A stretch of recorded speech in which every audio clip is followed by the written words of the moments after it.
think it's a hard message to hear. It's very hard because there's the solutions is not like change your bulbs or get an electric car or move to solar panel. I mean, we're talking about essentially we have to rebuild or rethink the whole way our civilization is built, you know, all energy, whether it's solar or if we use fossil fuels or whether it's nuclear, is all environmentally destructive.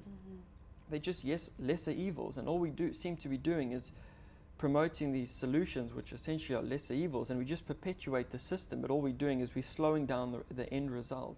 So it's huge. I mean, and you sit there and I think there's this expression we call it business as usual.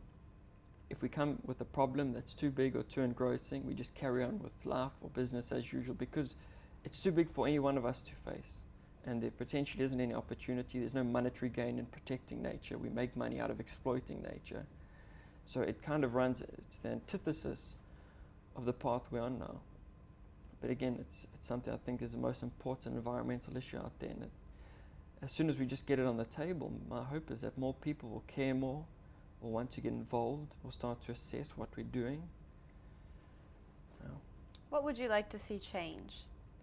Oh, a lot. But I'll give you a few spheres.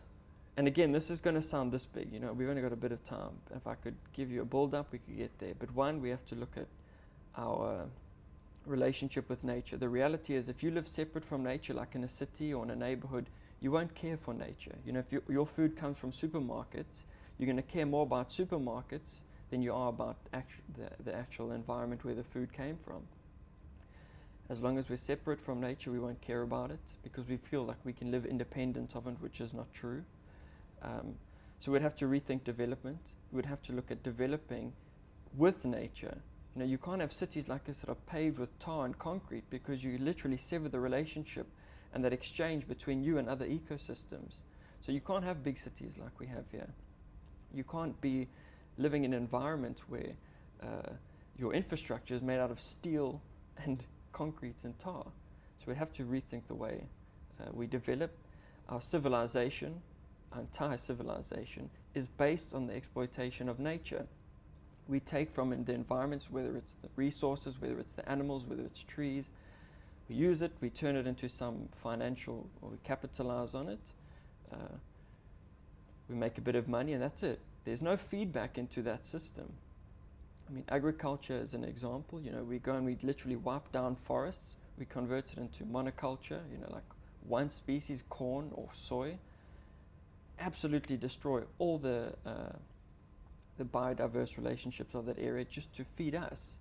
And then we don't even feed it back. You know, I often use the analogy that giraffe dung is worth more than a human because at least giraffe dung has some ecological value. We have nothing. You know, our waste goes into municipalities, doesn't go back to nature. We create waste, which is another thing, like rubbish. You know, there's no such thing as waste in nature. Plastic. So it's huge. You know, I always, my main thing is, I mean, I started in the beginning, I said, well, it's the consumers. You know, the consumer makes the choice, which is not true. When you walk into Woolworths, the choices were made before you walked in there by all the businesses. As a consumer, you're just choosing from a lesser evil of something. So it's not really the consumer's fault.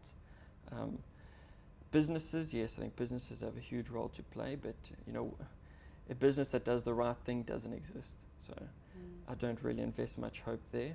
But essentially, the further you build up, you realize that the problem is civilization itself, the infrastructure of civilization. I don't think it's going to collapse. I don't think it's going to change. I mean, bear in mind, other civilizations have collapsed. Rome collapsed, Greece collapsed, Mayans collapsed, Egyptians collapsed.